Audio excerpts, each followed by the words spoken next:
Welcome friends हमारे YouTube channel Saxena 91 में। Friends बहुत ही महत्वपूर्ण क्वेश्चन है जो कि आने वाली सभी परीक्षाओं के लिए वेरी इंपॉर्टेंट है। तो फ्रेंड्स बिल्कुल वीडियो को स्किप ना करें और पूरा वीडियो लास्ट तक देखें। तो चलिए हम शुरू करते हैं। फर्स्ट क्वेश्चन आपकी स्क्रीन पर है, पढ़ें क्वेश्चन को, उसके बाद आंसर दें।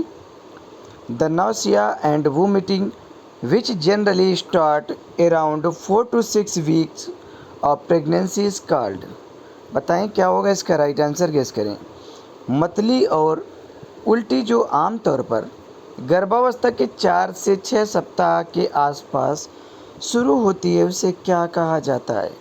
बताएं। बहुत ही सिंपल क्वेश्चन है, आपने बहुत बार ये क्वेश्चन पढ़ा होगा, वेरी इजी क्वेश्चन है।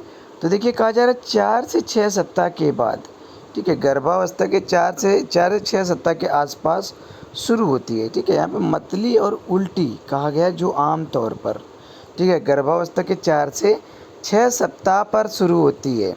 तो क्या होती है, इसे मॉर्निंग सिकनेस कहा जाता है। ठीक है, ऑप्शन बी यहाँ पे आपका राइट होगा। अब यहाँ पे हम एक्सप्लेन देखते हैं। गर्भावस्था के 4 से 6 सप्ताह के आसपास गर्भवती महिला द्वारा मतली और उल्टी करने को मॉर्निंग सिकनेस कहा जाता है। मॉर्निंग सिकनेस के कारण ऐसा माना जाता है कि प्रथम ट्राइमेस्टर के दौरान, मॉर्निंग सिकनेस के कारण ऐसा माना जाता है कि प्रथम जो फर्स्ट ट्राइमेस्टर होता है उसके दौरान मानव कोरियोनिक गोनोडोट्रोपिन, ठीक है, ह्यूमन कोरियोनिक जो आपका होता है HCG, ठीक है, इसे ह्यूमन कोरियोनिक गोनोडोट्रोपिन के स्तर बढ़ जाने के कारण मॉर्निंग सिकनेस होता है। ठीक है, ये ऐसा माना जाता है कि फर्स्ट ट्राइमेस्टर के दौरान आपका जो ह्यूमन कोरियोनिक गोनोडोट्रोपिन है, ठीक है, इसके स्तर में बढ़ोतरी हो जाने के कारण मॉर्निंग सिकनेस होती है। मॉर्निंग सिकनेस के जो लक्षण हैं वो देख लें कि वज़न का कम होना। ठीक है, जब मॉर्निंग सिकनेस होती है तो उस समय क्या होता है, वज़न कम होता है, किसी भी प्रकार की खुशबू, बदबू और फिर खाने पीने की चीज़ों के स्वाद में के प्रति असंवेदनशील हो जाना। चलिए नेक्स्ट क्वेश्चन देखते हैं। क्वेश्चन नंबर 2 है आपकी स्क्रीन पर। बताएं क्या होगा इसका राइट आंसर, गेस करें।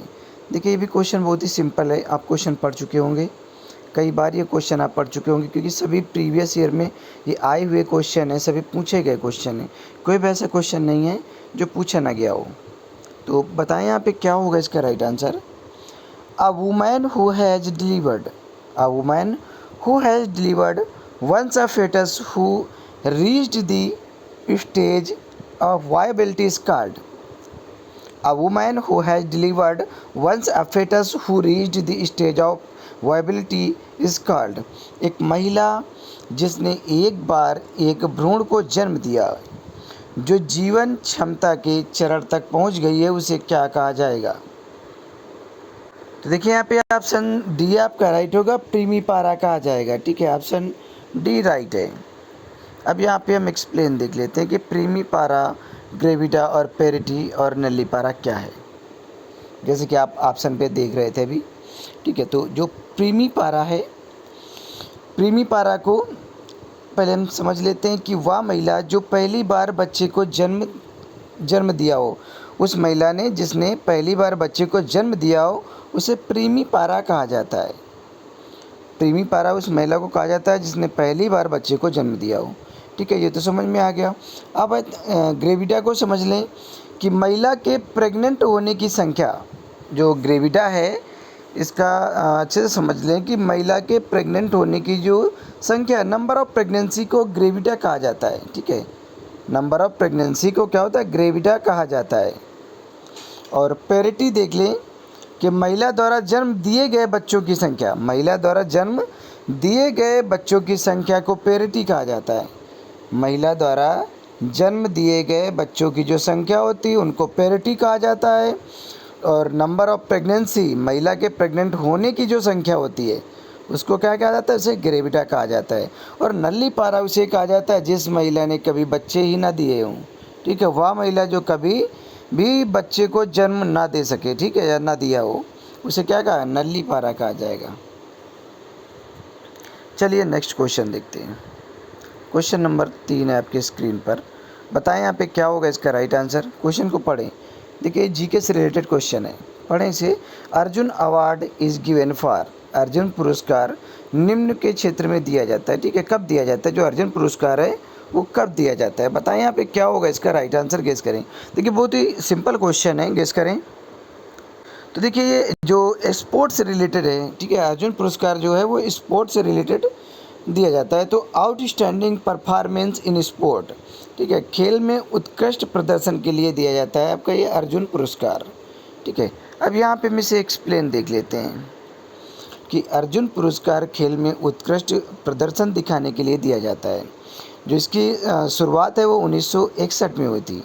अर्जुन पुरस्कार की जो शुरुआत है वो 1961 में हुई थी। इस पुरस्कार के साथ 15 लाख रुपए की राशि दी जाती है, ठीक है। कभी कभी क्वेश्चन आ जाता है कि अर्जुन पुरस्कार में जो धनराशि दी जाती है वो कितनी दी जाती है। तो देखिए 15 लाख रुपए नगद धनराशि दी जाती है। और पूछा जा सकता है कि अर्जुन पुरस्कार की शुरुआत कब हुई थी, तो ये 1961 में हुई थी। अब देखिए यह पुरस्कार भारत सरकार के युवा मामले और खेल मंत्रालय द्वारा दिया जाता है। क्वेश्चन ये भी पूछा जा सकता है कि जो आपका जो अर्जुन पुरस्कार है वो किस मंत्रालय के द्वारा दिया जाता है। तो देखिए भारत सरकार के युवा मामले और खेल मंत्रालय के द्वारा दिया जाता है जो आपका अर्जुन पुरस्कार है। अर्जुन पुरस्कार के पहले प्राप्तकर्ता कृष्णदास थे। जो पहले प्राप्तकर्ता थे ये कृष्णदास थे, जिन्होंने 1961 में तीरंदाजी के क्षेत्र में सम्मानित किया गया था। ये जब शुरू हुआ था, ठीक है, कृष्णदास, तभी इन्हें तीरंदाजी के क्षेत्र में इन्हें सम्मानित किया गया था, ठीक है, इस पुरस्कार से। चलिए नेक्स्ट क्वेश्चन देखते हैं। क्वेश्चन नंबर 4 आपके स्क्रीन पर है। देखिए ये भी जीके से रिलेटेड क्वेश्चन है। The famous Dilwara temples are situated in, बताएं यहाँ पे क्या होगा इसका राइट आंसर। कहा जा रहा है कि प्रसिद्ध दिलवाड़ा मंदिर किस जगह पर स्थित है। देखिए बहुत ही सिंपल क्वेश्चन है, सभी को पता होना चाहिए। The famous Dilwara temples are situated in, ठीक है, प्रसिद्ध दिलवाड़ा जो मंदिर है वो कहाँ पर स्थित है। देखिए आसाम तो बिल्कुल ही गलत है, ठीक है, मध्य प्रदेश भी गलत है आपका, और उत्तर प्रदेश भी गलत है। तो आपका ये राजस्थान सही होगा, ठीक है। राजस्थान क्या है, ये राइट है। जो प्रसिद्ध दिलवाड़ा मंदिर है वो राजस्थान पर स्थित है। अब यहाँ पे हम एक्सप्लेन देख लेते हैं कि प्रसिद्ध दिलवाड़ा मंदिर श्वेतांबर जैन मंदिरों का एक समूह है। ये किसका है, श्वेतांबर जैन मंदिरों का एक समूह है, ठीक है। ये श्वेतांबर जैन मंदिरों का एक समूह है जो दिलवाड़ा मंदिर है। यह मंदिर राजस्थान के माउंट आबू में स्थित है। अब पूछा जा सकता है कहाँ पर स्थित है, तो राजस्थान के माउंट आबू पर स्थित है, ठीक है। यह माउंट आबू बस्ती से लगभग, ये माउंट आबू बस्ती जो है उससे लगभग 2.5 किलोमीटर दूर स्थित है, मतलब 2.5 किलोमीटर दूर स्थित है, ठीक है। यहाँ 5 मंदिरों का एक समूह है। जो ये है आपका श्वेतांबर, जो दिलवाड़ा जैन मंदिर है, दिलवाड़ा जैन मंदिर है, ये 5 मंदिरों का एक क्या है, समूह है, ठीक है। और प्रत्येक मंदिर अपनी विशिष्ट पहचान रखता है। जो जितने भी मंदिर है उसमें 5 मंदिर हैं और पाँचों मंदिर एक अलग अलग पहचान छोड़ते हैं, अपनी छाप छोड़ते हैं। चलिए नेक्स्ट क्वेश्चन देखते हैं। 5 नंबर क्वेश्चन है आपकी स्क्रीन पर, पढ़े क्वेश्चन को। देखिए जीके से रिलेटेड क्वेश्चन ये भी है। BC Roy award is given in the field. BC Roy पुरस्कार जो है वो किस क्षेत्र में दिया जाता है, बताएं क्या होगा इसका राइट आंसर, गेस करें। बहुत ही अच्छा क्वेश्चन है। BC Roy award is given in the field of, किस क्षेत्र में दिया जाता है जो बीसी रॉय पुरस्कार है। तो देखिए ये मेडिसिन के क्षेत्र में दिया जाता है। ऑप्शन सी यहाँ पे राइट होगा, आयुर्विज्ञान, ठीक है। आयुर्विज्ञान के क्षेत्र में बीसी रॉय पुरस्कार दी जाती है। अब यहाँ पे हम एक्सप्लेन देख लेते हैं कि विधान चंद्र रॉय, ठीक है, बीसी जो रॉय है इनका विधान चंद्र रॉय पुरस्कार चिकित्सा एवं आयुर्विज्ञान से संबंधित है, जो प्रत्येक वर्ष राष्ट्रपति द्वारा 1 जुलाई को दिया जाता है। ये क्वेश्चन पूछा भी जा सकता है कि जो बीसी रॉय पुरस्कार है वो किस तारीख को दिया जाता है, प्रत्येक वर्ष किस तारीख को दिया जा सकता है या किस महीने में दिया जाता है, ठीक है। तो ये जुलाई के महीने में और 1 जुलाई को ही दिया जाता है। इसे 1962 में मेडिकल काउंसिल ऑफ इंडिया द्वारा, ये क्वेश्चन बन सकता है कि जो बीसी रॉय पुरस्कार है वो मतलब कब शुरू किया गया था? तो देखिए 1962 में शुरू किया गया था। और ये किसके द्वारा शुरू किया गया था? तो मेडिकल काउंसिल ऑफ इंडिया के द्वारा डॉक्टर बीसी रॉय की स्मृति में दिया गया था। किसकी स्मृति में दिया गया था? डॉक्टर बीसी रॉय की स्मृति में स्थापित किया गया था। और प्रत्येक वर्ष 1 जुलाई को राष्ट्रीय चिकित्सक दिवस के रूप में इसे मनाया जाता है। चलिए नेक्स्ट क्वेश्चन है, 6 नंबर क्वेश्चन आपकी स्क्रीन पर है। पढ़ें क्वेश्चन को अच्छे से, फिर बताएं क्या होगा इसका राइट आंसर। सिंपल क्वेश्चन है, ज़्यादा समय ना गवाएं, आंसर दें कमेंट बॉक्स में। The vaccine that is administered after exposure in, टीका जिसे अनावरण के बाद दिया जाता है, बताएं, गेस करें क्या होगा इसका right answer. The vaccine that is administered after exposure. तो देखिए यहाँ पे ऑप्शन डी आपका राइट होगा, रेबीज। ठीक है, ऑप्शन डी यहाँ पे आपका राइट है, रेबीज। अब यहाँ पे हम इसे एक्सप्लेन देख लेते हैं। रेबीज वह टीका है जिसे अनावरण के बाद दिया जाता है। रेबीज प्रतिरक्षा ग्लोब्यूलिन और रेबीज वैक्सीन की पहली खुराक स्वास्थ्य देखभाल प्रदाता द्वारा जल्द से जल्द दी जानी चाहिए ताकि संक्रमण को क्या किया जाए, रोका जा सके। ठीक है, जो रेबीज का टीका है उसे जितनी जल्दी हो सके, ठीक है, उतनी जल्दी दे दी जानी चाहिए ताकि जो इन्फेक्शन है उससे बचा जा सके। एक्सपोजर के बाद जितनी जल्दी हो सके पहली खुराक दी जानी चाहिए। ठीक है, इसका इंजेक्शन हाथ की डेल्टॉइड मांसपेशी में दिया जाता है। जो आपका रेबीज का टीका है, जो इसका इंजेक्शन है वो हाथ की डेल्टॉइड पेशी में दिया जाता है। चलिए हम नेक्स्ट क्वेश्चन देख लेते हैं।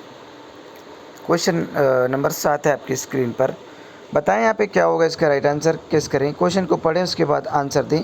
सिंपल क्वेश्चन है, medication appropriate to treat anginal attack as an acute, एक तीव्र एंजाइनल अटैक उपचार के लिए उपयुक्त दवा कौन सी है? बताएं क्या होगा इसका right answer. Medication appropriate to treat anginal attack as an acute, guess करें। तो देखिए यहाँ पे ऑप्शन आपका डी राइट होगा, नाइट्रोग्लिसरीन। ठीक है, ऑप्शन डी यहाँ पे आपका राइट होगा, नाइट्रोग्लिसरीन। एक तीव्र एंजाइनल अटैक उपचार के लिए जो उपयुक्त दवा है वो आपकी नाइट्रोग्लिसरीन है। ऑप्शन डी यहाँ पे आपका राइट है। अब यहाँ पे हम एक्सप्लेन देखते हैं कि एक तीव्र एंजाइनल अटैक के उपचार के लिए उपयुक्त दवा नाइट्रोग्लिसरीन है। एंजाइना अचानक दिल से संबंधित सीने में दर्द। ठीक है, जो एंजाइना होता है, एंजाइना जिसे एंजाइना पेक्टोरिस कहा जाता है। ठीक है, क्या होता है कि अचानक दिल से संबंधित, ये दिल से संबंधित बीमारी होती है। क्या होता है कि सीने में अचानक दर्द होना। ऐसा इसलिए होता है क्योंकि हृदय की मांसपेशियों में रक्त का प्रवाह रुक जाता है। क्या होता है जब अचानक आपके हृदय में या सीने में दर्द होता है तो क्या होता है कि अचानक मांसपेशियों में ब्लड का जो फ्लो होता है, ठीक है, ब्लड सर्कुलेशन होता है, वो क्या होता है, रुक जाता है, अर्थात बाधित हो जाता है अचानक। ठीक है, इसलिए अचानक सीने में दर्द होता है। इसलिए इस स्थिति में नाइट्रोग्लिसरीन दवा दी जाती है। क्या होता है, इस स्थिति में नाइट्रोग्लिसरीन दवा दी जाती है। ये दवा रक्त वाहिकाओं को चौड़ा करने में मदद करती है। जो आपकी नाइट्रोग्लिसरीन मेडिसिन्स है, ये क्या करती है कि जो रक्त वाहिकाएँ होती है, ब्लड वेसल्स होती है, उनको चौड़ा करने में मदद करती हैं, अर्थात हेल्प करती हैं, जिससे हृदय की जो मांसपेशियाँ हैं या मांसपेशियों को अधिक रक्त मिले और रक्त का प्रवाह आसानी से हो सके। ठीक है, उन्हें चौड़ा कर देती हैं ताकि ब्लड सप्लाई अच्छे से हो सके, जो ब्लड सर्कुलेशन है बहुत ज़्यादा अच्छे से हो सके, ताकि आसानी हो सके और जो आपका सीने में जो दर्द वगैरह है इसे राहत मिल सके। ठीक है, चलिए नेक्स्ट क्वेश्चन है, 8 नंबर देखते हैं। क्वेश्चन बड़े बहुत ही सिंपल क्वेश्चन है, क्या गेस करें क्या होगा इसका राइट आंसर, बताएं। Vitamin D is largely stored in the body in, बताएं जो विटामिन डी है वो काफ़ी हद तक शरीर के किस हिस्से में या कहाँ पर संग्रहित होता है, बताएं, गेस करें। ऑप्शन आपकी स्क्रीन पर है, बहुत ही सिंपल क्वेश्चन है। Vitamin D is largely stored in the body in, vitamin D काफ़ी हद तक, ठीक है, बहुत ज़्यादा मात्रा में अगर बात की जाए तो कहाँ पर इकट्ठा हो जाता है। तो देखिए जो फैटी टिश्यू होते हैं, ये विटामिन डी यहाँ पे संचित हो जाता है, यहाँ पे एक्यूमुलेट होता है, इकट्ठा हो जाता है। ठीक है, ऑप्शन बी यहाँ पे आपका राइट है। अब यहाँ पे हम एक्सप्लेन देखते हैं कि विटामिन डी काफ़ी हद तक शरीर के वसा ऊतक में संग्रहित होता है। विटामिन डी आहार से प्राप्त होता है। ठीक है, विटामिन डी किससे प्राप्त होता है, आहार से भी प्राप्त होता है, और विटामिन डी आपको सूर्य के किरणों से भी प्राप्त होता है। ठीक है, हमें सूर्य से भी विटामिन डी मिलता है। ठीक है, जिसमें से फैटी, जैसे कि मछली हो गया मुख्य स्रोत है, विटामिन डी के जो मुख्य स्रोत है वो फैटी मछली वगैरह हो गया। फिर यूवी जो अल्ट्रावायलेट जो बी अल्ट्रावायलेट किरणें होती हैं, रेज होती हैं, ठीक है, अल्ट्रावायलेट बी हो गया, एक्सपोजर के बाद त्वचा से उत्पादन होता है। संचलन में प्रवेश करने वाले विटामिन डी लीवर में हाइड्रोक्सीलेटेड से 25 हाइड्रोक्सी विटामिन डी मुख में कैल्शियम और फास्फोरस को केवल बनाए रखता है। चलिए नेक्स्ट क्वेश्चन देखते हैं। क्वेश्चन नंबर 9 है आपकी स्क्रीन पर। क्वेश्चन को पढ़ें, उसके बाद आंसर दें। सिंपल क्वेश्चन है, बताएं क्या होगा इसका राइट आंसर, गेस करें। The clinical sign of riboflavin deficiency is, riboflavin की कमी का नैदानिक संकेत क्या है। देखिए बताएं जल्दी से क्या होगा इसका राइट आंसर। राइबोफ्लोविन की कमी का नैदानिक संकेत क्या है। देखिए विटामिन B1 तो आपका थायमीन होता है, विटामिन B2 यही राइबोफ्लोविन होता है, ठीक है। विटामिन जो B2 होता है इसे राइबोफ्लोविन कहा जाता है, ठीक है। और जो आपका विटामिन B3 होता है उसे नियासिन कहा जाता है। विटामिन B3 जो है B3 विटामिन B3 को नियासिन कहा जाता है। ये पेलाग्रा रोग भी होता है, ठीक है, विटामिन B3 से, ठीक है। सूखा रोग तो आपको पता है कि विटामिन डी की कमी के कारण होता है, ठीक है। तो यहाँ पे जो आपका राइबोफ्लोविन की कमी का जो नैदानिक संकेत है वो आपका एंगुलर स्टोमाइटिस है, ठीक है, एंगुलर स्टोमाइटिस है। ऑप्शन ए यहाँ पे आपका राइट है। अब यहाँ पे हम एक्सप्लेन देखते हैं कि राइबोफ्लोविन की कमी का जो नैदानिक संकेत है एंगुलर स्टोमाइटिस है, ठीक है। अब ये एंगुलर स्टोमाइटिस को शास्त्रीय रूप में राइबोफ्लोविन या फिर अन्य बी समूह विटामिन और आयरन की कमियों के साथ जोड़ा गया है। मनुष्य में राइबोफ्लोविन की कमी के संभावित कार्यात्मक परिणामों में गतिशील कौशल और ध्यान अवधि में कमी और आयरन के अवशोषण को कम कर देता है। चलिए नेक्स्ट क्वेश्चन देख लेते हैं। ये शायद लास्ट क्वेश्चन है हमारा, 10 नंबर क्वेश्चन। पढ़ें अच्छे से क्वेश्चन को, सिंपल क्वेश्चन है, बहुत ही ज़्यादा नॉर्मल क्वेश्चन है। आंसर दें कमेंट बॉक्स में, ज़्यादा से ज़्यादा आप कमेंट बॉक्स में आंसर दिया करें जिससे कि आपकी तैयारी और भी ज़्यादा अच्छी हो सके। In children with diarrhoea the main aim of ORS therapy is to, बताएं यहाँ पे क्या होगा इसका राइट आंसर। दस्त से ग्रस्त बच्चों में ORS थेरेपी का मुख्य उद्देश्य क्या होता है। In children with diarrhoea the main aim of ORS therapy is to, दस्त से ग्रसित या दस्त से जो ग्रसित बच्चे हैं उन बच्चों में जो ORS ओरल रिहाइड्रेशन सॉल्ट या फिर सॉल्यूशन, ठीक है, इसमें क्या होता है थेरेपी के जो मुख्य उद्देश्य है वो पूछा गया आपसे। तो बताएं यहाँ पे क्या होगा इसका राइट आंसर। पढ़ें चारों ऑप्शन को अच्छे से।